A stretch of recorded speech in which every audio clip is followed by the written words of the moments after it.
Hello everyone, स्वागत है आपका हमारे चैनल चैंपियन जैद पर। मैं हूं आपका दोस्त मोहम्मद जैद। और दोस्तों 5.1 कंप्लीट करने के बाद अब हमारा कारवा आ चुका है 5.2 पर। और 5.2 भी कराने में 2 लेक्चर जाएगा। ठीक है, पहले लेक्चर में हम लोग बेसिक कॉन्सेप्ट्स प्लस हम क्वेश्चंस करेंगे। अब वो देखेंगे कितना क्वेश्चन होता है पहले लेक्चर में, बट सेकंड लेक्चर में कंप्लीट कर देंगे। और हाँ, ये भी गारंटी है कि फर्स्ट लेक्चर 1 घंटे का होगा और सेकंड लेक्चर आधे घंटे का होगा। ठीक है, तो चाहूँ तो 1 लेक्चर में भी करा सकता हूँ, ऐसा कोई वो नहीं है। बट हाँ यार, थोड़ा सिंपल चाहता हूँ। मैं चाहता हूँ कि आप लोगों को थोड़ा आसानी हो, राइट। तो उसके लिए आराम आराम से कराएंगे। ओके, तो फिलहाल आप लोगों को देखो 5.2 में बेसिक कॉन्सेप्ट्स काम है। जैसे 5.1 में देखो कंसेप्ट सिखाने में 1.5 घंटा चला गया। I am really sorry for that. But हाँ यार, अगर वो 1.5 घंटा अच्छे से सीख लेते हो तो फिर और कुछ करने की ज़रूरत नहीं पड़ेगी, राइट। मतलब एक्सरसाइज का वीडियो नहीं भी देखोगे तो भी दिमाग लगा लगा के कर ले जाओगे थोड़ा थोड़ा। बट 5.2 में कॉन्सेप्ट्स बहुत ही ज़्यादा कम है। Section formula, mid point formula, external section formula और फिर सेंट्रॉइड फार्मूला, बस यही है 5.2 में। अब आप बोलोगे ये कौन सी चिड़ियाओं का नाम ले लिया। तो यार 10वीं थोड़ी ना बर्बाद हुआ है तुम्हारा, माना तुम्हारा 11th बर्बाद है, बट 10वीं तो पढ़े हो ना। तो 10वीं में सेक्शन फार्मूला नहीं पढ़े थे? नहीं पढ़े थे यार, सेक्शन फार्मूला नहीं पढ़े थे यार। क्या करते हो तुम। सेक्शन फार्मूला क्या कहता था, हमारे पास सपोज यहाँ पे पॉइंट ए है जिसका कोऑर्डिनेट है x1, y1 और हमारे पास यहाँ पे एक पॉइंट बी है जिसका कोऑर्डिनेट है x2, y2। ठीक है, और ये एक लाइन पर है ए बी। ए का कोऑर्डिनेट x1, y1, बी का कोऑर्डिनेट x2, y2। और यहाँ पे हमारे पास एक पॉइंट P है जो कि डिवाइड कर रहा है ए बी को किसी रेशियो में। मान लो वो रेशियो है m/n, और P का कोऑर्डिनेट है x, y। ठीक है, P का कोऑर्डिनेट है x, y। तो अगर हमें ये कोऑर्डिनेट्स पता रहते थे, x1, y1, x2, y2 हमें पता रहता था और mn भी पता रहता था, तो हम लोग x, y निकाल लेते थे। कैसे? x का फॉर्मूला होता था mx2 plus nx1 upon m plus n, और y निकालने का फॉर्मूला होता था my2 plus ny1 upon m plus n।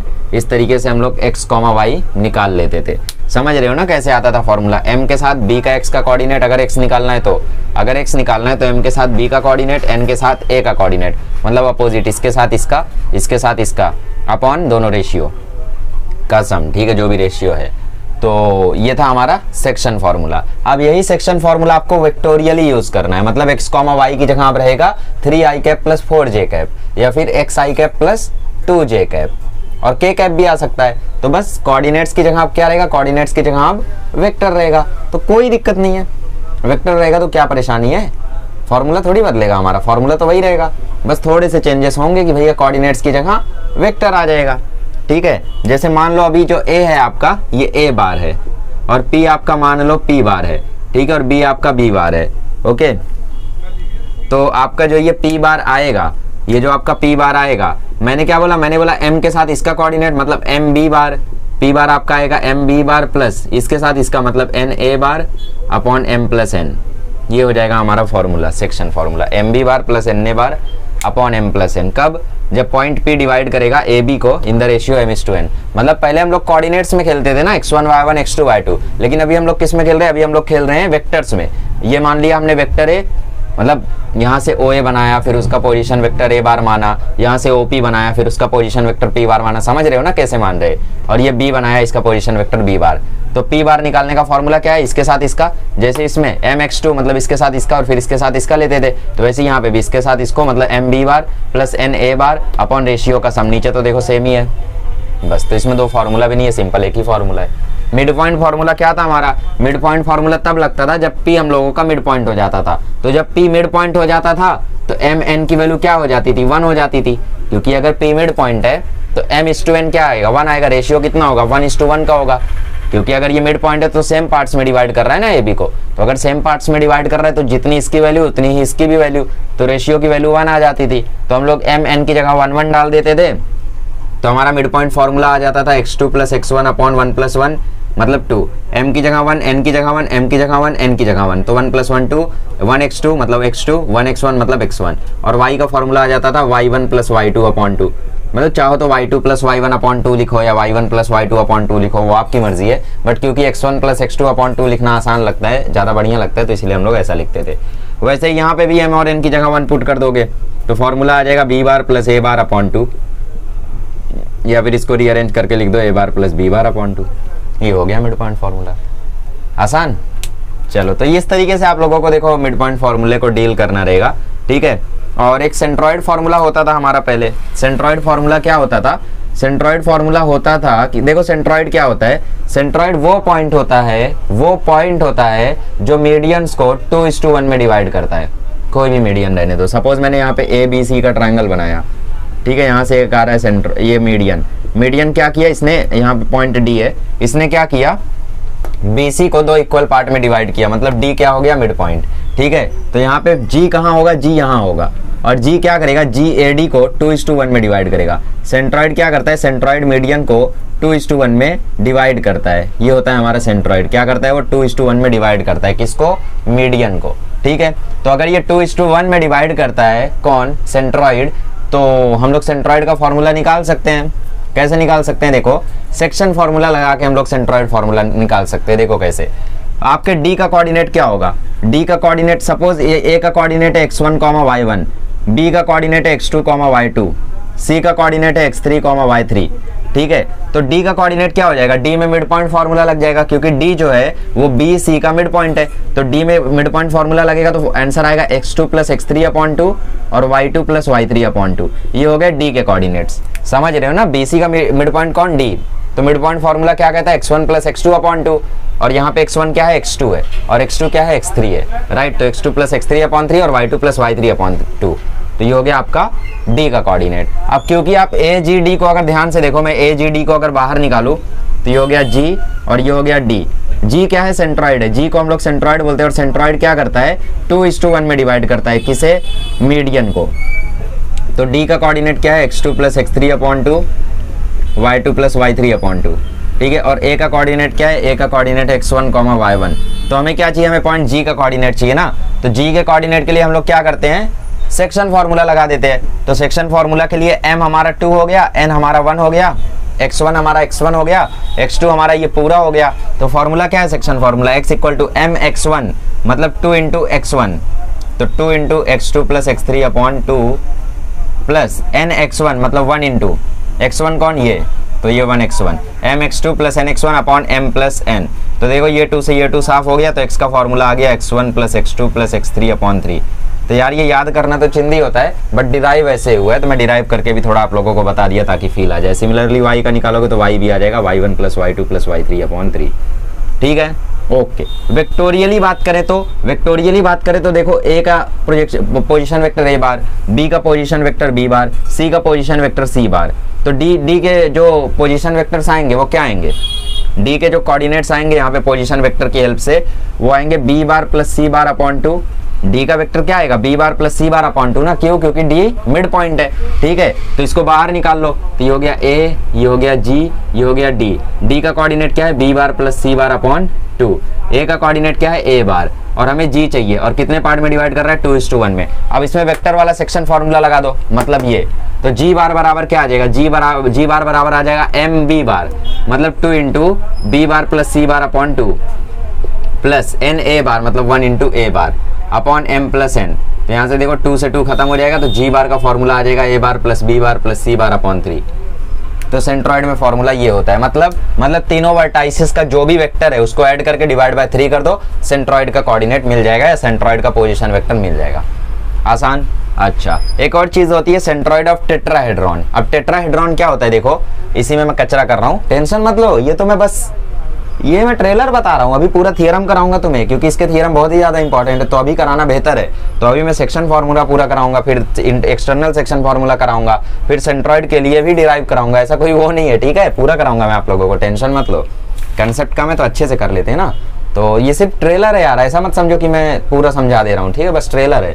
देखो टेट्राहेड्रॉन क्या होता है, देखो टेट्राहेड्रॉन का मतलब क्या होता है, यहाँ पे नीचे सपोज एक ट्राइंगल है, यहाँ पे नीचे सपोज एक ट्राइंगल है, ठीक है, मतलब बेस में एक ट्राइंगल है। इस ट्राइंगल के ऊपर अगर मैं एक पिरामिड खड़ा कर दूं, ठीक है, इस ट्राइंगल के ऊपर अगर मैं एक पिरामिड खड़ा कर दूं, तो इसको हम क्या बोलते हैं, इसको हम बोलते हैं टेट्राहेड्रॉन। इस ट्राइंगल के ऊपर, अब मैं इसको कैसे बताऊं, चलो ठीक है, थोड़ा एक्सप्लेन करने की कोशिश करता हूँ। ये हम लोगों का ट्राइंगल हुआ, और ये हमने यहाँ से वर्टाइसिस को ज्वाइन करके एक पिरामिड बना दिया। ध्यान से देखो, ये 3D स्ट्रक्चर दिख रहा है, मतलब बेसिकली इसका मतलब क्या होता है कि बेस में ट्राइंगल और ऊपर से एक पिरामिड, बेस में ट्राइंगल और ऊपर से एक पिरामिड, तो अगर इसके टेट्राहेड्रॉन के सेंट्रॉइड की हम लोग बात करेंगे तो इसका सेंट्रॉइड होता है ए बी सी डी, ऐसा है ना। तो जी बार का फॉर्मूला होता है A plus B plus C plus D upon 4। तो इसका डेरिवेशन नहीं है आपको, अच्छी बात है, तो सिर्फ आपको याद कर लेना है। तो सेंट्रॉइड ऑफ टेट्राहेड्रॉन होता है, centroid of tetrahedron is equals to A plus B plus C plus D plus, ठीक है, अपॉन 4। तो यार ये चिंदी चीज तो आपको समझ में आ ही गई होगी। मिड पॉइंट में ऊपर 2 लोग थे तो नीचे 2 आया, ट्रायंगल के सेंट्रॉइड में ऊपर 3 लोग थे तो नीचे 3 आया, ऊपर 3 लोग थे तो नीचे 3 आया। अब टेट्राहेड्रॉन में ऊपर 4 लोग हैं तो नीचे 4 आया। तो याद करना तो ये काफी आसान होता है। फिलहाल टेट्राहेड्रॉन समझ में आया, बेस में एक ट्रायंगल और ट्रायंगल के ऊपर एक पिरामिड, मतलब बेसिकली एक प्रिज्म।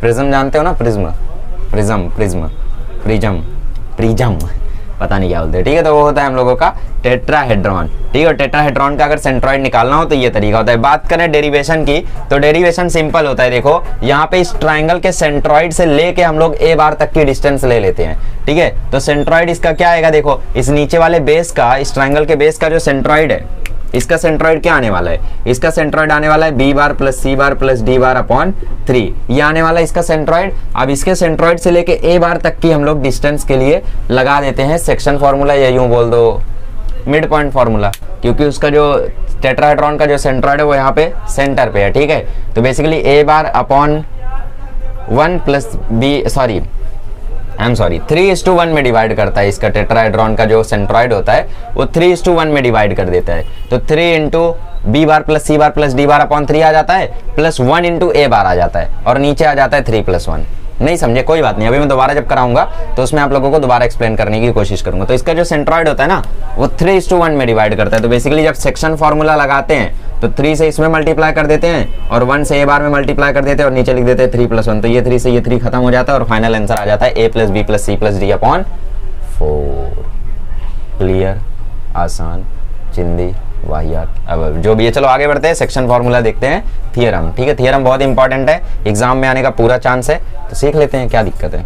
आइए इस थियरम को हम लोग देखते हैं। तो थियरम नंबर 5, थियरम देखो बहुत ही ज़्यादा चिंदी है, कुछ रट्टा नहीं मारना होता यार। देखो आप में से लोग, बहुत सारे लोग ऐसा समझते हैं ना कि थियरम मतलब रट्टा मारना। थियरम में यार कुछ भी रटने जैसा नहीं होता है। मैंने माना कि यार टेक्स्ट बुक का एक एक वर्ड मैच करना चाहिए, बट ठीक है, मैच कर ही ले जाओगे अगर समझ लेते हो तो, ठीक है। टेक्स्ट बुक से बेहतर ही लिखोगे। तो देखो मैं जैसा जैसा सॉल्व करता हूँ वैसा वैसा आपको भी सॉल्व करना है, और जैसा जैसा मैं सोच रहा हूँ और सॉल्व कर रहा हूँ वैसे ही आप लोगों को सोच के सॉल्व करना है, ठीक है। तो सबसे पहले ये चीज़ आपको लिख कर आएगी एग्जाम में, let A bar and B bar be any 2 points on in space and R bar be a point on the line segment A B dividing it internally in the ratio m/n। ये चीज़ आपको लिख के आएगी exam में और आपको proof बोला रहेगा कि ये प्रूफ करो। यहाँ पे लिखा रहेगा देन प्रूफ दैट दिस, तो सेक्शन फॉर्मूला आपको प्रूफ करना रहेगा।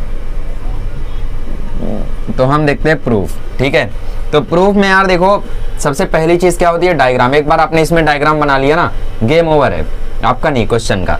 तो देखो इसमें सबसे पहले एक स्टेटमेंट लिखा हुआ है, as R is a point on the segment line A B, A R B R collinear, therefore A R and R B have same direction, ठीक है। सो as R is a point on the line segment A B, ठीक है, line segment A B, यहाँ पे लिखोगे A R B R collinear. इसका sense क्या होता है, इसका सेंस होता है A R B R collinear. अच्छा, क्योंकि आर जो है वो लाइन सेगमेंट ए बी पर है, तो इसका मतलब ए आर और आर बी का जो डायरेक्शन होगा वो क्या रहेगा, सेम रहने वाला है। तो यहाँ पे वही बोला है, and A R and R B are in same direction, ठीक है। And A R and R B are in same direction, same direction, ठीक है। क्या आपको कुछ मानना है, कुछ अज्यूम करना है? बिल्कुल नहीं। क्यों?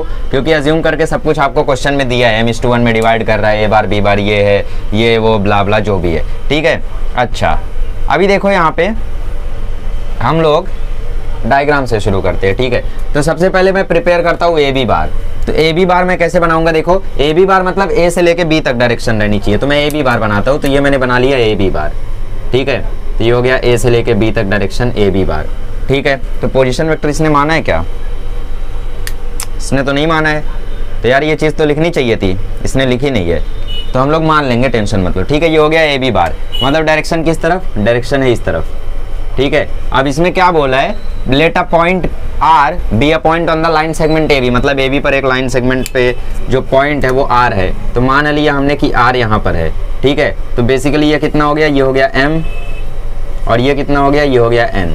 ठीक है, तो अब हमें सबके पोजीशन वेक्टर बनाने हैं। तो पोजीशन वेक्टर बनाना है तो ऑब्वियसली सबका विथ रिस्पेक्ट टू ओरिजिन हमें वेक्टर बनाना पड़ेगा। तो विथ रिस्पेक्ट टू ओरिजिन बनाना है तो यहाँ पे मान लो ओरिजिन, तो ये हो गया position vector O B position vector, तो डायरेक्शन ऐसे।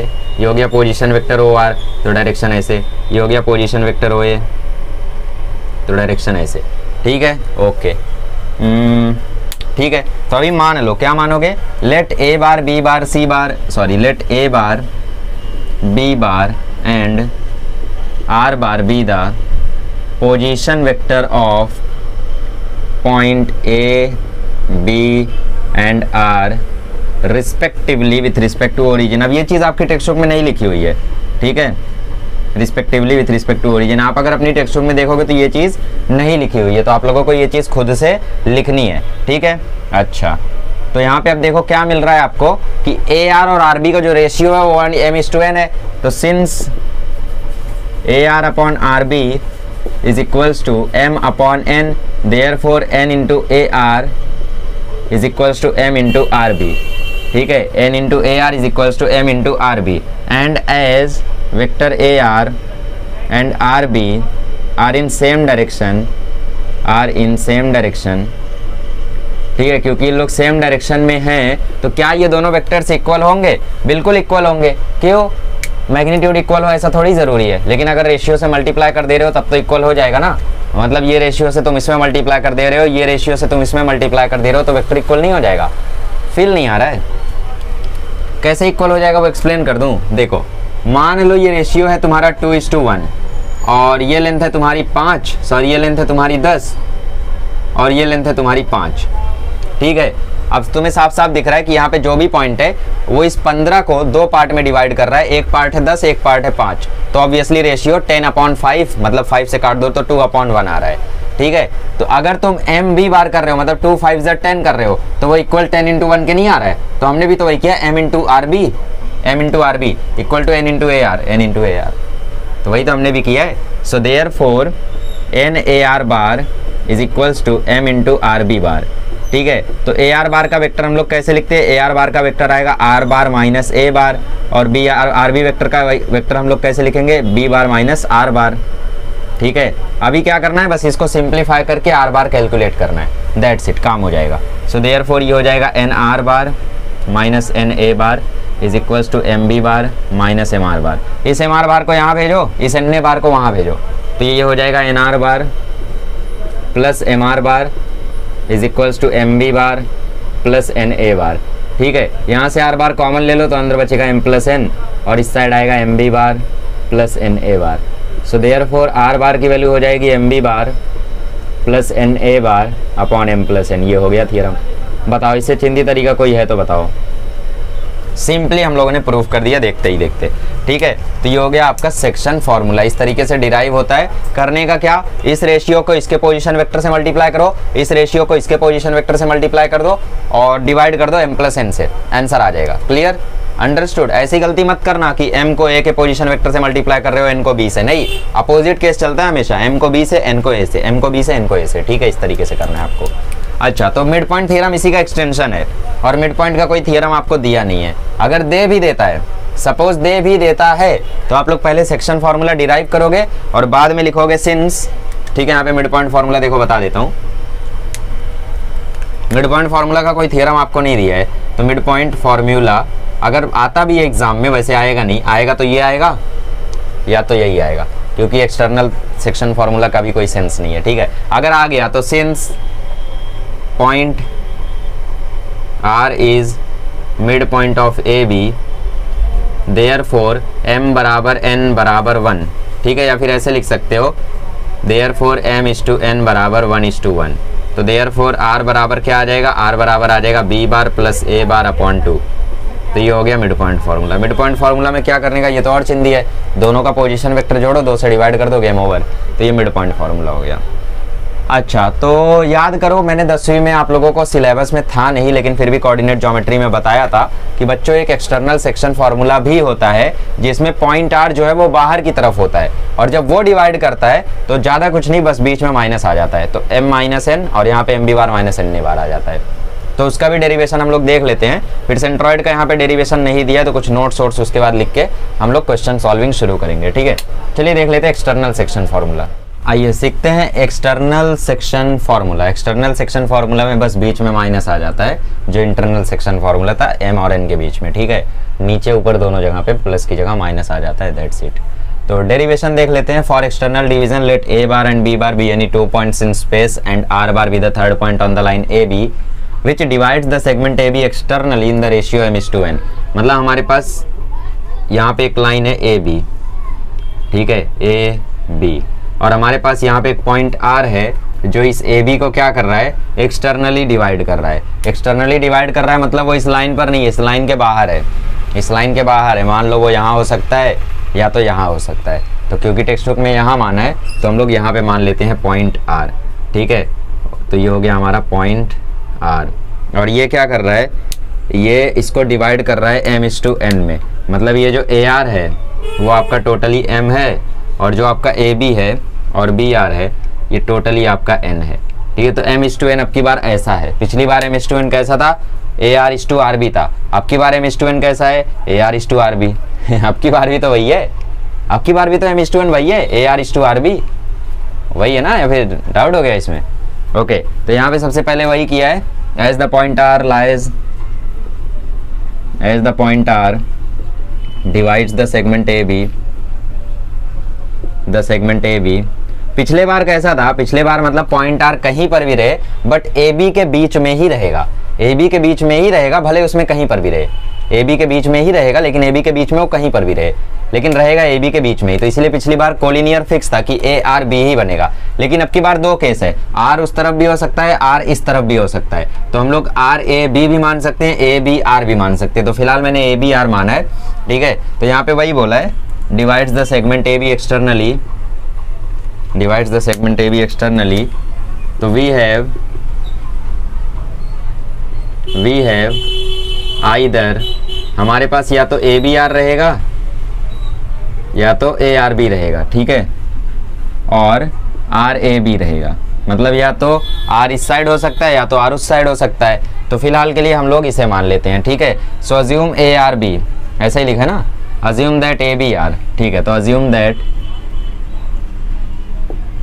ABR, और यहाँ पे आप लोगों को दिया है कि भैया AR:BR जो है वो है m:n, और डायरेक्शन देखो इसी तरफ है, डायरेक्शन इसी तरफ है, इससे कंफ्यूज मत होना, ठीक है।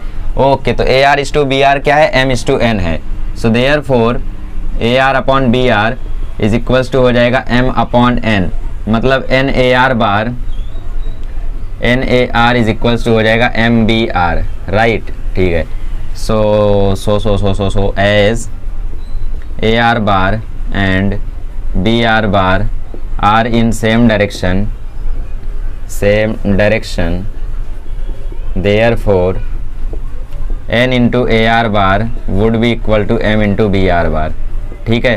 तो इस रेशियो को खोल लो तो ये आ जाएगा R बार माइनस A बार, इस रेशियो को खोल लो तो ये आ जाएगा R bar minus B bar. तो देयरफॉर ये आ गया NR bar minus NA bar is equals to MR bar minus MB bar, ठीक है। तो इस MB बार को यहाँ कर लो, इस NR बार को वहाँ कर लो, तो MB बार यहाँ आएगा तो पॉजिटिव हो जाएगा, तो MB bar minus NA bar, और इस साइड आ जाएगा MR bar minus NR bar, ठीक है। तो MB bar minus NA bar is equals to R bar ले लो कॉमन, अंदर बचा M minus N। So R की वैल्यू आ जाएगी MB bar minus NA bar upon M minus N। तो यही आपका थियरम है, समझ गए ना कैसे डिराइव हुआ। तो बेसिकली यही आपका एक्सटर्नल सेक्शन फार्मूला का थियरम है। कभी लिखने के लिए आया तो इस तरीके से आप लोग प्रूफ कर सकते हो, ठीक है। आर इन सेम डायरेक्शन, ठीक है, therefore this this this, okay. हाँ, अब देखो ये डाउट आपको आ सकता है कि हम लोग कोई पॉइंट लिखना भूल गए, तो कौन सा पॉइंट भूल जाओगे? ज़्यादा से ज़्यादा देखो तुम ये पॉइंट भूल सकते हो कि वी हैव आइदर ABR और RAB, कोई दिक्कत नहीं है। अगर ये पॉइंट भूल भी जाते हो कोई दिक्कत नहीं है, इतने छोटे से पॉइंट के लिए नंबर नहीं कटेगा, ठीक है। थियरम में चलता है इतना, ओके। तो ये हो गया आपका theorem number 5, external section formula. अब हम लोग देख लेते हैं कि भैया सेक्शन फार्मूला को सॉल्व करते समय कौन सी बातों का ध्यान रखना है। जैसे यहाँ पे एक चीज़ दी हुई है तो उस चीज़ से थोड़ा अलग हटके मैं बताऊंगा आपको चीज़ें। और दूसरा आपको दिया है मीडियन का, सेंट्रॉइड का, और फिर दिया सेंट्रॉइड ऑफ टेट्राहेड्रॉन, ठीक है।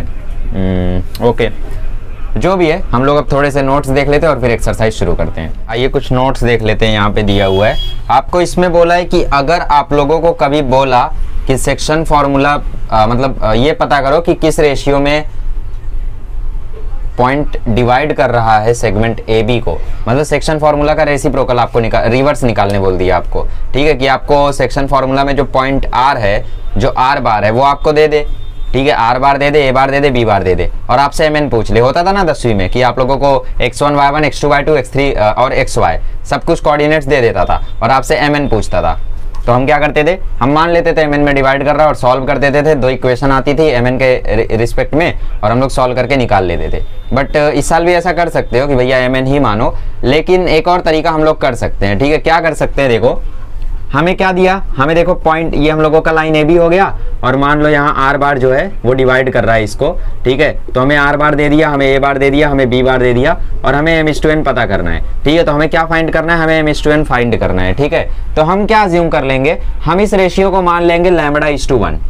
सॉल्व करते समय हम इसको लैम्बडा इस टू 1 मान लेंगे। इससे क्या होगा, इससे एक ही वेरिएबल होगा, सिर्फ लैम्बडा। ठीक है, तो एक रेशियो 1 फिक्स रहेगा? नहीं, जरूरी नहीं है। कैसे, देखो मैं क्या करता हूँ, ये जो एम इस टू एन दिया हुआ है ना, दोनों साइड में m से डिवाइड कर देता हूँ या फिर n से डिवाइड कर देता हूँ। अगर मैं दोनों साइड n से डिवाइड कर दूंगा तो ये हो जाएगा m अपॉन n इस टू 1। तो जो ये m अपॉन n है, मैंने इसी को लैम्बडा मान लिया। तो लैम्बडा की वैल्यू अगर मेरी 5/6 आती है तो मतलब वो कितने में डिवाइड कर रहा है, 5:6 में। क्योंकि अगर लैम्बडा की वैल्यू 5/6 आई है तो रेशियो क्या होगा तुम्हारा, रेशियो होगा 5/6:1। अब दोनों साइड 6 से मल्टीप्लाई कर दो तो हो जाएगा 5:6। समझ रहे हो। और लैम्बडा की वैल्यू अगर 3/2 आई है तो इसका मतलब वो डिवाइड कर रहा है 3/2:1 में, मतलब वो डिवाइड कर रहा है 3:2 में, मतलब m की वैल्यू 3, n की वैल्यू 2। तो अगर कभी भी सेक्शन फॉर्मूला लगाना हो m और n पता करने के लिए, रेशियो पता करने के लिए, तो always assume that the ratio is lambda इस टू 1।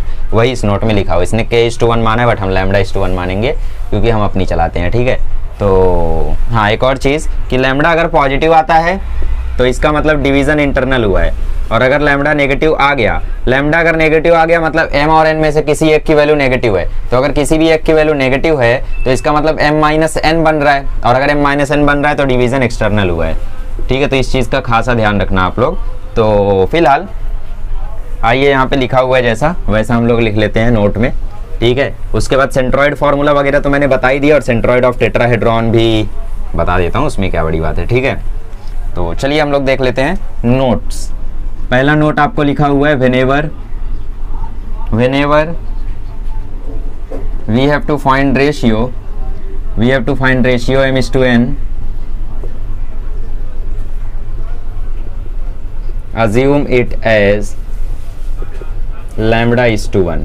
ठीक है, कभी भी आपको अगर m is to n find करना हो तो उसको हमेशा lambda is to 1 पता करो। If lambda is coming positive then division is internal and we will get r bar बराबर lambda b bar plus a bar upon lambda plus 1, and if lambda is negative then the division is external and we will get r bar is equals to lambda b bar minus a bar upon lambda minus 1। ठीक है, okay, तो मतलब m lambda हो जाएगा, n 1 हो जाएगा, but finally solve करोगे तो लैम्बडा की वैल्यू अपॉन में आएगी ही, क्योंकि m और n की वैल्यू अगर 1 1 नहीं है तो लैम्बडा की वैल्यू अपॉन में आएगी 2/3 -2/3। तो इसका मतलब m की वैल्यू -2 और n की वैल्यू 3, या m की वैल्यू 2 n की वैल्यू -3। ठीक है, और m की अगर लैम्बडा की वैल्यू 7/6 आई मतलब m की वैल्यू 7 और n की वैल्यू 6। तो इस तरीके से आप लोग फाइंड आउट कर लोगे बाद में। फिलहाल ये हो गया हमारा पहला नोट। ठीक है, ओके। अब मिड पॉइंट फार्मूला में अगर आपसे कभी पूछ लिया कि किस रेशियो में डिवाइड कर रहे हैं तो कैसे बताओगे? ठीक है, तो ये आप लोगों के लिए गूगली थी, सोच में पड़ गए तुम। अरे भाई 1:1 में ही डिवाइड करता है हमेशा मिड पॉइंट, यार उसमें क्या सोचना है, उसका आंसर तो हमें डायरेक्टली बताया, ऐसा तो क्वेश्चन भी नहीं आएगा, और तुम्हें आ गया ना दिमाग में। चलो ठीक है, सेकंड सेंट्रॉइड ऑफ ट्राइंगल। तो सेंट्रॉइड ऑफ ट्राइंगल का देखो डेरिवेशन मैंने शुरू में ही करा दिया था। तो सेंट्रॉइड ऑफ ट्राइंगल का सिंपल तरीका है, सपोज आपके पास ये एक ट्राइंगल है जिसमें यहाँ पे पॉइंट ए है जिसका पोजीशन वेक्टर ए बार है, यहाँ पे पॉइंट बी है जिसका पोजीशन वेक्टर बी बार है, यहाँ पे पॉइंट सी है जिसका पोजीशन वेक्टर सी बार है, और यहाँ पे सेंट्रॉइड है जी जिसका पोजीशन वेक्टर जी बार है। तो जी बार की वैल्यू आएगी ए bar plus B bar plus C bar upon 3। और ये कैसे आती है वो मैंने आपको बता दिया, क्योंकि जो जी बार है वो डिवाइड करता है m/n को, मतलब मीडियन को 2:1 में। ठीक है, और ये मिड पॉइंट है तो इसकी वैल्यू आएगी B bar plus C bar upon 2। तो बेसिकली ये रेशियो कितना है 1। ठीक है, ये रेशियो कितना है 1 और ये रेशियो कितना है 2, ठीक है। तो बेसिकली हमारे फॉर्मूले में जो m की वैल्यू है वो 2 है, n की वैल्यू 1 है, तो हमारा g बार निकालते समय क्या होगा, m b बार मतलब 2 into b bar plus c bar upon 2 plus n a बार मतलब 1 इंटू a बार और अपॉन m प्लस n, तो 2 खत्म हो जाएगा, तो g बार की वैल्यू आ जाएगी a plus b plus c upon 3। Okay, तो ये हो गया सेंट्रॉइड ऑफ ट्रायंगल। अब सेंट्रॉइड ऑफ टेट्राहेड्रॉन देख लो। अब सेंट्रॉइड ऑफ टेट्राहेड्रॉन क्या करता है, 3:1 में डिवाइड करता है किसको, टेट्राहेड्रॉन, ठीक है। टेट्राहेड्रॉन क्या होता है, देखो उसके बेस में होता है एक ट्रायंगल और ट्रायंगल के ऊपर होता है एक पिरामिड, ठीक है, इस प्रकार से।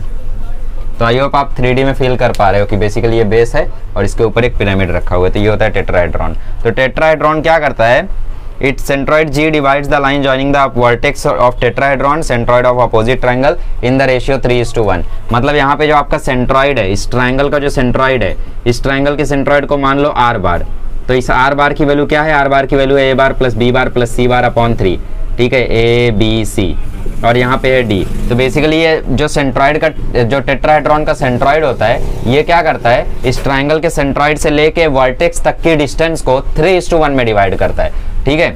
मतलब ये होता है 3 और ये होता है 1 और सपोज यहाँ पे आपका सेंट्रॉइड है g बार, तो g बार की वैल्यू कैसे आती है, g बार की वैल्यू आती है m b बार मतलब 3 इंटू ट्रायंगल का सेंट्रॉइड मतलब 3 into a bar plus b bar plus c bar upon 3 plus 1 into D बार, तो 1 इंटू डी बार और अपॉन में 3 प्लस 1, तो 3 से 3 खत्म, तो g बार की वैल्यू आती है a plus b plus c plus d plus upon 4, ठीक है। तो ये आ गया तुम्हारा सेंट्रॉइड ऑफ टेट्राहेड्रॉन। तो समझ गए ना अभी क्या कैसे करना होता है। तो टेक्स्ट बुक खोलो टेक्स्ट बुक एक बार और एक बार खुद से सॉल्व कर दो सारे क्वेश्चन, एक बार कर दो यार, मज़ा आ जाएगा, ठीक है, सच्ची बोल रहा हूँ, एक बार खुद से कर दो सारे क्वेश्चंस, मज़ा आ जाएगा, मुझे तो मज़ा आ जाएगा अगर खुद से कर दोगे सारे क्वेश्चंस, ठीक है। तो 12 क्वेश्चंस है, तो देखते हैं यार कितने क्वेश्चंस कितने कर पाते हैं हम लोग। वैसे तो कोशिश यही है कि 3 क्वेश्चंस किया जाए और बाकी क्वेश्चन अगले लेक्चर में करेंगे, ताकि अगले लेक्चर में भी थोड़ा टाइम पास हो, राइट। वरना अगर आज 5 क्वेश्चन करा दिया तो अगला लेक्चर 20 मिनट में खत्म हो जाएगा। फिलहाल शुरू तो करें, आइए क्वेश्चन नंबर 1 से शुरू करते हैं, फिर देखते हैं किस क्वेश्चन तक आज पहुंच पाएंगे, ठीक है।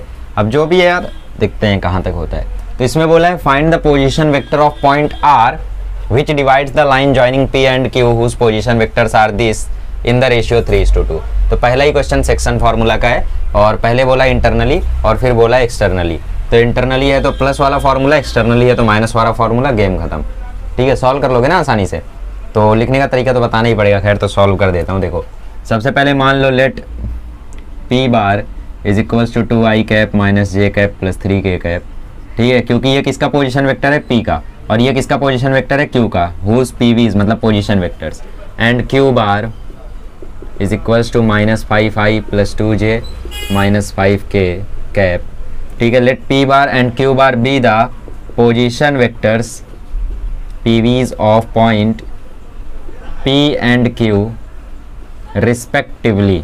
विथ रिस्पेक्ट टू ओरिजिन लिखना है क्या, नहीं, क्यों, क्योंकि क्वेश्चन में ही नहीं बोला है कि ओरिजिन के रिस्पेक्ट मिल गया है, ठीक है, रिस्पेक्टिवली, ठीक है। सो लेट R बार, R को हमने R बार मान लिया, divides the line joining P and Q, ठीक है, P and Q in the ratio 3:2, in the ratio 3:2, ठीक है। देयरफॉर जो m/n की वैल्यू है वो क्या आ गई 3:2। तो by section formula divide the line joining P in the ratio 3:2 internally लिखना यहाँ पे ज़रूरी है, ठीक है, वरना ये फार्मूला नहीं लगेगा।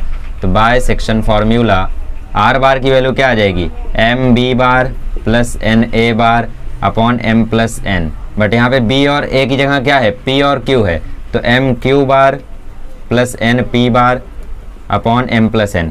तो m की वैल्यू क्या है 3, q बार क्या है, q बार है minus 5i plus 2j minus 5k plus n की वैल्यू क्या है 2 और p की वैल्यू क्या है 2i minus j plus 3k और अपॉन m प्लस n मतलब 3 प्लस 2, ठीक है, माइनस 15। अच्छा देखो पूरा सॉल्व कर देता वरना आप लोग बोलोगे क्या हमेशा शॉर्टकट मारता है।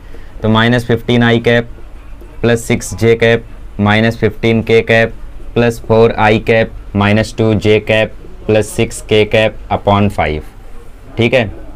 तो माइनस 15 प्लस 4 कितना आ जाएगा, minus 11i cap plus 6 minus 2 कितना आ जाएगा, प्लस 4j कैप, -15 + 6 ये कितना आ जाएगा -9 k कैप अपॉन 5। ये हो गया आर बार का वैल्यू, मतलब ये हो गया आपका पोजीशन वेक्टर। अब चाहिए तो आई कैप के साथ 5 अलग लिख लो, जे के साथ 5 अलग, के साथ 5 अलग। फिलहाल ये हो गया आपका इंटरनली के लिए। ठीक है, तो ये हमने पहला वाला सॉल्व कर दिया। अब दूसरा वाला सॉल्व कर देते हैं। लेट आर बार डिवाइड्स, ठीक है, line joining P and Q in the ratio 3:2 externally. तो अब एक्सटर्नली हो गया। ठीक है, सो बाय सेक्शन फॉर्मूला, आपकी बार फॉर्मूले में क्या पलट आएगा बताओ? आपकी बार फॉर्मूले में बस माइनस आ जाएगा। तो आर बार बराबर M Q bar minus N P bar upon M minus N. तो R bar is equals to M Q bar की वैल्यू तो वही आएगी, मतलब एम क्यू बार तो यही आने वाला है माइनस, अच्छा चलो पूरा लिख लेता हूँ। एम की वैल्यू 3, क्यू बार की value -5 I cap plus 2 J cap. जगह नहीं थी यार इसलिए मैं नहीं लिखना चाहता था, बट ठीक है। माइनस एन की वैल्यू क्या है 2 और पी बार की वैल्यू क्या है 2 आई cap minus J cap plus 3 के कैप। ठीक है, और अपॉन में क्या हो जाएगा? अपॉन में हो जाएगा 3 - 2। तो नीचे तो 1 हो गया, तो नीचे वाला गायब कर दो, तो नीचे वाला गायब हो गया। ठीक है, सिर्फ ऊपर से रिजॉल्व करते हैं। तो ऊपर ये आ गया -15 आई cap plus 6 J cap minus 15 के कैप -4 आई कैप प्लस 2 जे कैप माइनस 6 के कैप। तो -15 - 4 कितना हो गया? -19 आई कैप। ठीक है, प्लस 6 प्लस 2 कितना हो गया? 8 जे कैप। -15 - 6 -21 के कैप। तो ये हो गया तुम्हारा पोजीशन वेक्टर ऑफ आर। तो ये आ गया तुम्हारा R bar which is for externally, ये आ गया R bar which is for internally. चिंदी, चलो आगे बढ़ते हैं, क्वेश्चन नंबर 2 करते हैं। आइए क्वेश्चन नंबर 2 कर लेते हैं। तो इसमें तो मिड पॉइंट फार्मूला लग रहा है सीधा सीधा, तो ये तो और भी ज़्यादा चिंदी है। ठीक है, तो इसमें है एल, एम और एन। पहले पोजीशन वेक्टर्स मान लो। Let L bar, M bar, N bar be the position vectors of point L, M, N respectively with respect to origin. क्योंकि अब की बार ऐसा कुछ बोला नहीं है डायरेक्टली, तो हमें ओरिजिन के रिस्पेक्ट में बोलना पड़ेगा। फ़र्क नहीं पड़ता है फिलहाल, ठीक है, तुम ओरिजिन लिखो ना लिखो फ़र्क नहीं पड़ता है, उतने से कोई फ़र्क नहीं पड़ेगा, वो नंबर नहीं कटेगा। क्यों पता है? क्योंकि मैथ में कटता है तो सीधा 1 नंबर कटता है। तो अगर कैंसिल करना है एग्जामिनर को तो या तो वो सीधा 1 मार्क्स कैंसिल करेगा या तो नहीं कैंसिल करेगा। हाफ मार्क्स वाला मैथमेटिक्स में सिस्टम नहीं होता है। ठीक है, तो इसीलिए ऐसी चीज़ों से घबराने का नहीं, क्योंकि ऐसी चीज़ के लिए 1 मार्क्स नहीं कैंसिल करेगा। Right, okay. तो find the position vector of, हाँ 100 मार्क्स आ रहेगा तो भी नहीं, 100 मार्क्स आ रहा होगा तो भी नहीं करेगा। ठीक है, क्योंकि बहुत छोटी चीज़ है। ओके, तो आप लोगों को क्या करना है? एम बार निकालना है ना, और एल एंड एन को वो डिवाइड कर रहा है। तो मान लो आपका एल यहाँ है जिसके कोऑर्डिनेट्स है 7 - 6 12, और एम यहाँ, एन यहाँ है जिसके कोऑर्डिनेट्स है 5 - 4 2, और एम यहाँ पे डिवाइड कर रहा है इक्वल रेशियो में 1:1 में। ठीक है, तो देयरफॉर जो एल बार है वो हो जाएगा 7 I cap minus 6 J cap plus 12 K cap, और जो एन बार है वो हो जाएगा 5 I cap plus 4 J cap minus 2 K cap. Since M bar divides the line L N in equal ratios, ठीक है, इक्वल रेशियोज, या फिर ऐसा भी लिख सकते हो कि since point M is mid point of line L N, या फिर line joining L and N, therefore by mid point formula, by mid point formula होता है, फार्मूला नहीं, अच्छा ठीक है। M bar is equals to क्या हो जाएगा? L bar plus N bar upon 2। L bar की वैल्यू क्या है? 7 I cap minus 6 J cap plus 12 K cap plus 5 I cap plus 4 J cap minus 2 K cap upon 2। ठीक है, तो 7 + 5 12, तो ये हो गया 12 आई कैप, माइनस 6 + 4 माइनस 2 जे कैप, प्लस 12 माइनस 2 कितना आएगा? प्लस 10 के कैप, और डिवाइड में क्या है? 2 से डिवाइड कर दो सबको, तो ये आ जाएगा 6 I cap minus J cap plus 5 K cap. तो ये आ गया तुम्हारा M bar which is mid point of point line L N. आसान था यार, ये तो खुद भी कर लेते हैं, बट क्यों करोगे। चलो क्वेश्चन नंबर 3 करते हैं। आइए क्वेश्चन नंबर 3 सॉल्व करते हैं। तो if the points A B and C are collinear, तो रेशियो पता करो जिसमें सी डिवाइड कर रहा है ए बी को, और फिर ये जो पी क्यों है, इस पी क्यों की भी वैल्यू पता करो। ठीक है, तो एक तो करने का ये तरीका है कि सबसे पहले पॉइंट को कोलिनियर्स हैं, तो पॉइंट कोलिनियर है तो आप लोग इनका रेशियो इक्वल कर सकते हो, मतलब ए बी बार का जो रेशियो आएगा, ठीक है, अच्छा नहीं उसके लिए तो आपको ए बी बार बनाना पड़ेगा ना, तो लंबा जाएगा। हाँ देखो फिलहाल वो मेथड उतना सही भी नहीं है, क्यों पता है? क्योंकि आपको एग्जाम में ऐसे भी आ सकता है कि find the ratio in which point C divides segment A B ठीक है, point C divides the line segment A B and hence word का अगर यूज कर लिया ना तो वहां पे उसका ये मतलब है कि पहले तो तुम्हें यही निकालना है और इसकी मदद से तुम्हें वो निकालना है। तो मतलब रेशियो पहले निकालोगे फिर उसके बाद वो निकालोगे। तो क्या करें फिर? तो ऐसे केस में हमेशा रेशियो ही निकालो पहले। तो रेशियो पता करना है, तो रेशियो अगर पता करना हो तो हम क्या बोलते हैं, हमेशा उसको क्या कंसीडर करोगे, लैम्बडा इज टू 1। ठीक है, सो पहले लिख लो let A bar is equals to A bar B bar and C bar be the position vector of points A B and C respectively with respect to origin, A B and C respectively with respect to origin, with respect to origin. ठीक है, with respect to origin. So therefore A bar की value क्या आ जाएगी, ए bar की value आ जाएगी 3i cap plus P के cap. ठीक है, पी के कैप।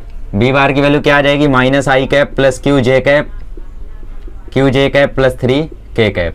सी बार की वैल्यू क्या आ जाएगी, minus 3i cap plus 3 J cap. ठीक है, अब पॉइंट सी डिवाइड कर रहा है सेगमेंट ए बी को, तो सिंस पॉइंट सी नहीं, सिंस नहीं, लेट सिंस देयरफॉर कुछ नहीं, लेट पॉइंट सी बार। ठीक है okay, let see bar divides the line segment AB in the ratio lambda is to 1, in the ratio line segment AB in the ratio lambda is to 1, lambda is to 1 मानना है ना हमें। so therefore by section formula लगा लो। तो section formula क्या कहेगा, section formula कहेगा C bar बराबर lambda A bar plus 1 B bar upon lambda plus 1, या lambda B bar plus 1 A bar, ठीक है, अपॉन लैम्बडा प्लस 1। ओके, तो ए बी को डिवाइड किया जा रहा है ना लैम्बडा इस टू 1 में, तो लैम्बडा बी के साथ आएगा, तो लैम्बडा बी के साथ आया। अरे देखो ना यार, ये है तुम्हारा ए बी और ये है पॉइंट सी जो डिवाइड कर रहा है लैम्बडा इस टू 1 में, तो lambda B bar lambda B plus 1 A bar, इस प्रकार से। ठीक है, तो सी बार की वैल्यू हमें पता है क्या है, minus 3i cap plus 3 J cap. ठीक है, लैम्बडा के साथ बी बार लिख लो, तो माइनस आई कैप प्लस क्यू जे कैप प्लस 3 के कैप, और 1 के साथ लिख लो ए को, मतलब 3i कैप प्लस पी के कैप, और अपॉन में है लैम्बडा प्लस 1। अब क्वेश्चन थोड़ा लेंदी जाने वाला है, ठीक है, तो ध्यान से देखना। Minus 3i cap plus 3 J cap, ये देखो माइनस आई इंटू लैम्बडा, ये हो जाएगा माइनस लैम्बडा, और यहाँ से है 3, तो minus lambda plus 3i cap लिख सकता हूँ मैं इसको। समझ रहे हो ना कि मैं डायरेक्टली कर दे रहा हूँ, अच्छा डायरेक्टली कर दे रहा हूँ, चलो ठीक है, मल्टीपल स्टेप में करता हूँ। तो लैम्बडा को पहले अंदर भेजो, तो माइनस लैम्बडा आई कैप प्लस क्यू लैम्बडा जे कैप प्लस 3 लैम्बडा के cap plus 3i cap plus P के कैप, और नीचे क्या है, नीचे है लैम्बडा प्लस 1। अब आई को साथ में कर लो, तो माइनस लैम्बडा प्लस 3, ठीक है, minus 3i cap plus 3 J cap is equals to minus lambda plus 3i cap. अब जे कैप का यहाँ पे क्यू लैम्बडा है और है ही नहीं, तो ये हो गया क्यू लैम्बडा जे कैप, फिर 3 लैम्बडा प्लस पी के कैप, तो प्लस 3 लैम्बडा प्लस पी के कैप। अब ये लैम्बडा प्लस 1 है ना, ये लैम्बडा प्लस 1 ये सबको दे दो, तो यहाँ पे भी आ गया लैम्बडा प्लस 1, यहाँ पे भी आ गया लैम्बडा प्लस 1, यहाँ पे भी आ गया लैम्बडा प्लस 1। अब इक्वलिटी ऑफ वेक्टर से सबको इक्वेट कर दो। So by equality of vector I cap का कंपोनेंट आई कैप के इक्वल, मतलब माइनस 3 इक्वल हो जाएगा minus lambda plus 3 upon lambda plus 1 के। तो रिजॉल्व करो इसको, यहाँ मल्टीप्लाई करो, तो माइनस 3 लैम्बडा माइनस 3 बराबर minus lambda plus 3, minus lambda यहाँ आएगा तो minus 2 lambda is equals to 6, तो लैम्बडा की वैल्यू आ जाएगी माइनस 3। नहीं समझे, माइनस 3 वहाँ आ गया तो प्लस 3 हो गया, तो 3 प्लस 3 6 हो गया, और माइनस लैम्बडा इस साइड आया तो प्लस लैम्बडा हो गया, तो minus 3 lambda plus lambda minus 2 lambda आ गया, तो लैम्बडा की वैल्यू आ गई माइनस 3। अब जे कैप का कंपोनेंट यहाँ पे 3 है और लैम्बडा की वैल्यू हमें पता चल गई है, तो क्यू की भी वैल्यू फिर पता चल जाएगी। ठीक है, 3 is equals to Q, lambda की वैल्यू क्या है माइनस 3, तो Q into minus 3 upon minus 3 plus 1। So 3 is equals to minus 3 Q upon minus 3 plus 1 minus 2, तो यहाँ मल्टीप्लाई कर दो तो माइनस 6 बराबर माइनस 3 क्यू, तो क्यू की वैल्यू आ जाएगी 2। देखो माइनस माइनस खत्म, 3 2 या 6, तो क्यू की वैल्यू आ गई 2। अब के कैप का कंपोनेंट यहाँ 0 है, तो इसको इक्वेट कर दो 0 के, तो 0 बराबर 3 lambda plus p upon lambda plus 1, तो therefore 3 lambda plus p is equals to 0, मतलब p बराबर माइनस 3 लैम्बडा, मतलब p बराबर माइनस 3 इंटू माइनस 3, तो p की वैल्यू आ गई 9, तो p की वैल्यू 9, q की वैल्यू 2, लैम्बडा की वैल्यू माइनस 3। तो इसका मतलब जो पॉइंट c है वो डिवाइड करता है सेगमेंट AB को इन the ratio 3:1, but externally. Externally कैसे बोल सकते हो, क्योंकि लैम्डा नेगेटिव आया है ना, तो लास्ट में ये स्टेटमेंट लिख देना, therefore point C divides the line segment A B in the ratio 3:1 externally. ठीक है, और उससे पहले नीचे लिख देना लैम्डा इज लेस देन 0, यहाँ पे लिख देना लैम्डा लेस देन 0 आया है इसलिए ऐसा हो रहा है। ठीक है, लैम्डा लेस देन 0। ठीक है, आसान है। चलो क्वेश्चन नंबर 4 करते हैं। क्वेश्चन नंबर 4 में भी वही चीज़ है, इसमें बोला है position vector of A and B are this and C divides A B in ratio this, तो शो करो सी का पोजीशन वेक्टर ये है। तो बेसिकली अब की बार तुमसे डायरेक्टली ना पूछ के प्रूफ करने बोल दिया है कि भैया डिवाइड तो कर रहा है इतने रेशियो में, तुम प्रूफ करो सी इतना है। ऐसे भी तो पूछ सकता था कि डिवाइड इतने में कर रहा है तो पता करो सी कितना है। तो चीज़ तो वही है, सेक्शन फॉर्मूला ही लगना है। ठीक है, बट अब की बार हम लोग ए बार बी बार सी बार नहीं मान सकते पोजीशन वेक्टर, क्योंकि ए बार बी बार यूज हो गया है, राइट। तो पोजीशन वेक्टर हम लोग ओ A bar O B bar O C बार मान लेते हैं, हमारी मर्जी है वो तो। ठीक है, let O A bar O B bar O C bar be the position vectors of point A B C respectively. With respect to origin की जरूरत नहीं है। So therefore O A bar की वैल्यू क्या आ जाएगी, ओ ए बार की value आ जाएगी 6a बार प्लस 2b बार। ओ बी बार की वैल्यू क्या आ जाएगी, ओ बी बार की वैल्यू आ जाएगी a bar minus 3b bar. O C बार की वैल्यू क्या आ जाएगी, वही तो पता करना है भाई, वो भी लिख दोगे तो पता क्या करोगे। तो बाय सेक्शन फॉर्मूला m/n आपको दिया है ना, m/n कितना दिया है आपको, m/n आपको दिया है 3:2, तो मतलब इंटरनल डिवीजन है, क्योंकि 3 और 2 दोनों के दोनों पॉजिटिव है। या तो अगर एक्सटर्नल होता तो उसमें मेंशन कर देता। ठीक है, या तो सॉल्व कर लो, सॉल्व करने पे ये नहीं आ रहा है तो एक्सटर्नल ट्राई कर लो, उससे भी नहीं आ रहा है तब समझ जाओ कहाँ डिफेक्ट है। ठीक है तो बेसिकली तुमने कुछ गलती की होगी बीच में। तो बेसिकली अगर एक्सटर्नल डिवीजन होता तो मेंशन करता, जब तक मेंशन ना करे इंटरनल डिवीजन ही मानना है आपको। ठीक है, so therefore O C bar is equals to आ जाएगा M O B bar plus N O A bar. Formula क्या था, M B bar plus N A bar, तो एम इंटू बी बार यही तो है ना ओ बी, और एन इंटू ए बार वही तो है ना O A, upon M plus N. So therefore O C bar is equals to M क्या है 3, ओ बी क्या है, ओ बी है ए बार माइनस 3b बार, प्लस एन क्या है 2, और ओ ए बार क्या है 6a बार प्लस 2b बार, और अपॉन एम प्लस एन मतलब 3 + 2। So therefore O C bar is equals to आ जाएगा 3a bar minus 9b bar plus 12a bar plus 4b bar, और अपॉन में है 5, 3 और 12 15, तो therefore O C bar is equals to आ जाएगा 15a बार, माइनस 9 + 4 -5, और अपॉन में है 5, तो देयरफॉर ओ सी बार की वैल्यू 5 इसको दे दो तो 3a बार, 5 इसको दे दो तो -b बार, HP हेंस प्रूव्ड। ठीक है, तो कुछ भी भारी नहीं था यार इसमें तो। चलो क्वेश्चन नंबर 5 देख लेते हैं, 5 6 7 प्रूफ वाले क्वेश्चंस हैं, आसानी है वैसे, ठीक है, बट फिर भी कर लेते हैं। चलो आइए क्वेश्चन नंबर 5 करते हैं, ये फाइनल क्वेश्चन करते हैं आज का। देखो मैं चाहता ना यार तो 1 घंटा 10 मिनट या 1 घंटा 20 मिनट में आज पूरा करा देता, लेकिन मैं भी 2 पार्ट्स बनाऊंगा हर एक्सरसाइज का कुछ लोगों की तरह। ओके, तो एक्सरसाइज 5.2 करते हैं। Prove that the line segment joining mid points of adjacent side of a quadrilateral forms a parallelogram. मतलब कोई भी एक क्वाड्रिलेटरल रैंडमली अगर तुम ड्रॉ करते हो, तो ये मैंने एक रैंडमली कोई एक क्वाड्रिलेटरल ड्रॉ कर लिया, ठीक है। इसमें क्या बोला, इसके एडजेसेंट साइड्स के अगर मिड पॉइंट्स को मैं ज्वाइन करूं, मतलब ये मिड पॉइंट ये मिड पॉइंट, तो ये दोनों एडजेसेंट साइड है ना, तो इसका मिड पॉइंट मैंने ज्वाइन कर दिया।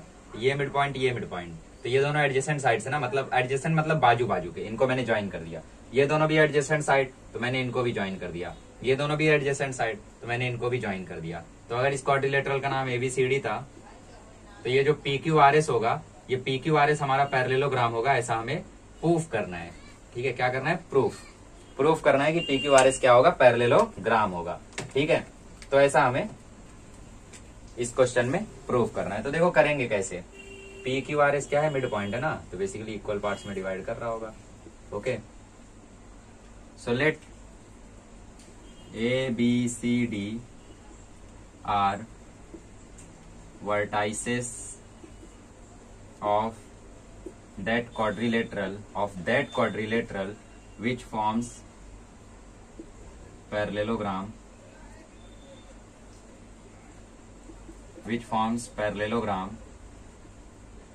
that is quadrilateral PQRS।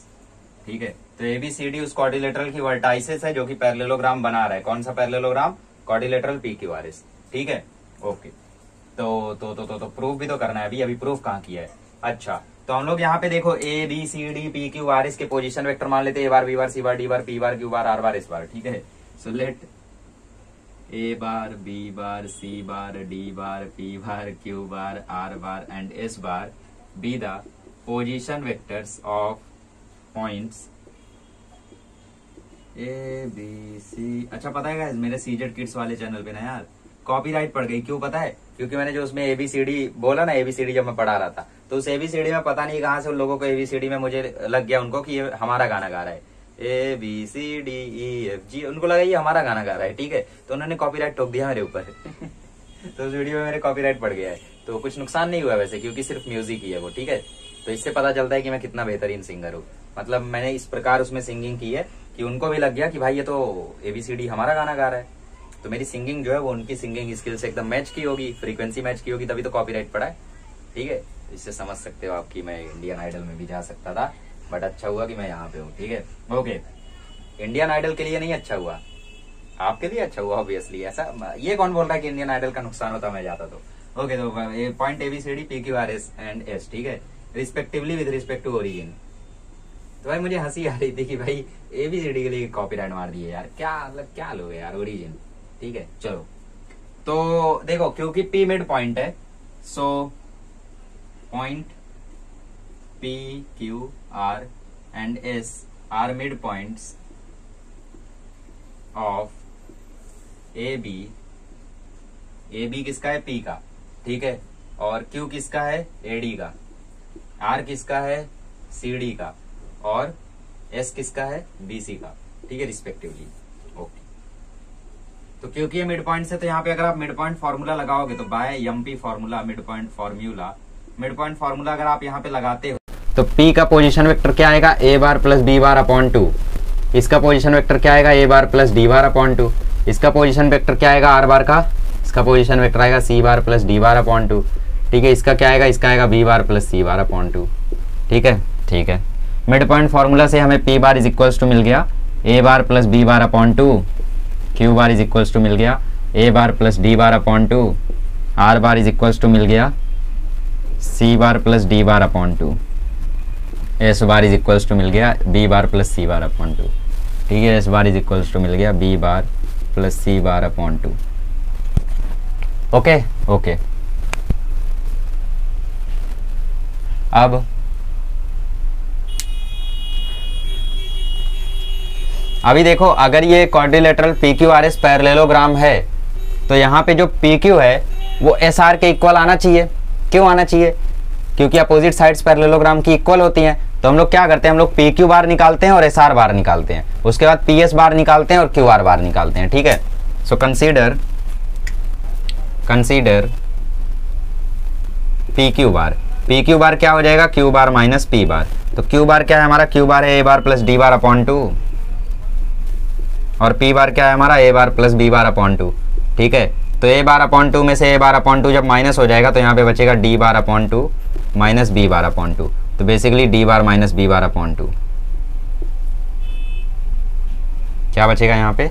अच्छा ध्यान से देखो, जिनको नहीं समझ में आया उनको बता दूं, मैंने डिनोमिनेटर अलग किया, मतलब इस 2 को ए बार को भी दिया और डी बार को भी दिया, इस 2 को ए बार को भी दिया, बी बार को भी दिया, तो A bar upon 2 A bar upon 2 cancel हो गया, तो बचा क्या? D bar upon 2 minus B bar upon 2। तो हमारे पास आ गया D bar minus B bar upon 2, ये आ गया हमारा पी क्यू बार। समझा करो यार, जगह नहीं है, ठीक है। अच्छा अब क्या निकालना है? क्यू आर बार निकाल लो। तो क्यू आर बार क्या आ जाएगा? क्यू आर बार आ जाएगा are bar minus Q bar. तो आर बार क्या है? आर बार है C bar plus D bar upon 2, और क्यू बार क्या है? ए bar plus D bar upon 2, ठीक है। तो D bar upon 2 D bar upon 2 खत्म, बचा क्या? बचा सी बार माइनस ए बार अपॉन 2, तो ये आ गया क्यू आर बार। चलिए अब निकाल लेते हैं आर एस बार, नहीं क्यू आर बार, हमने पी क्यू बार निकाला था ना, मतलब हम इस डायरेक्शन में गए थे, तो हम लोग एस आर बार ही निकालेंगे। Direction matters, this is vector, तो vector direction should be same. तो आर बार है C bar plus D bar upon 2, C bar plus D bar upon 2 minus क्या निकालना है? एस बार ना, एस बार है B bar plus C bar upon 2, तो B bar plus C bar upon 2। तो देखो C bar upon 2 C bar upon 2 cancel, तो बचा D bar minus B bar upon 2, ये आ गया एस आर बार, ठीक है। ऐसे ही आप क्या करो, ऐसे ही आप लोग पी एस बार निकाल लो। तो आप लोग जब पी एस बार निकाल लोगे, P S bar Q R बार निकाले थे ना, मतलब इस डायरेक्शन में चले थे, तो यहाँ भी इसी डायरेक्शन में चलोगे, तो जब पी एस बार निकालोगे तो वो भी आएगा सी बार माइनस ए बार अपॉन 2। तो यहाँ से आप लोग देख सकते हो, सिंस पी क्यू बार जो है वो इक्वल आ रहा है एस आर बार के, एंड क्यू आर बार जो है वो इक्वल आ रहा है पी एस बार के, Therefore magnitude of PQ is equals to magnitude of SR and magnitude of QR is equals to magnitude of PS. ठीक है, therefore length of PQ is equals to length of SR and length of QR is equals to length of PS. ठीक है, इतना समझा? therefore since therefore since दोनों since opposite sides of which forms quadrilateral PQRS यहाँ पे लिखो, क्योंकि हमने पैरेललोग्राम अभी प्रूफ थोड़ी किया है, ठीक है, तो PQRS ही रहने दो। Opposite sides of quadrilateral PQRS are congruent, तो क्योंकि अपोजिट साइड्स यहाँ पे कॉन्ग्रेंट है, therefore quadrilateral PQRS is a parallelogram. ठीक है, अब आप में से कुछ लोग ये मुद्दा जरूर उठा सकते हैं कि रेक्टेंगल क्यों नहीं, तो ऑल रेक्टेंगल्स आर पैरेललोग्राम, वो भी ठीक है। तो ये हो गया क्वेश्चन नंबर 5।